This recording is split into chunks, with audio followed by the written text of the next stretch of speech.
waxaa soo dhammaanayo maalmihii wejigaradka iyo qaraaba kiilka.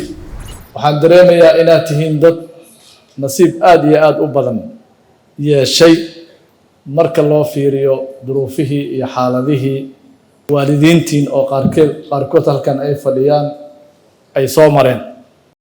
inaad fursad u heshaan inaad wax barataan, jawi deganaanshala aad wax ku barataan, haddana aad fursad u heshaan inaad xirfad sii barataan.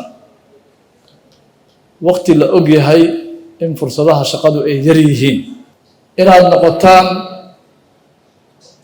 dad laga maarmi waaye ma aha inaad noqotaan dad dulsaar ahoo markay wax bartaan kadib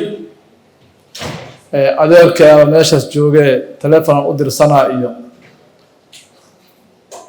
eedaday ninkeeda xildhibaan ahoo igala hadlaysa iyo oday dhaqameedka reerkeenna yaa hay-ad heblaayo wasaarad heblaayo ii geynayo. waxaa inaad ka maarantaan oo uga maarantaan aqoonta iyo xirfadda adinku aad barateen oo aad kasbateen. waxaa soo dhammaanaya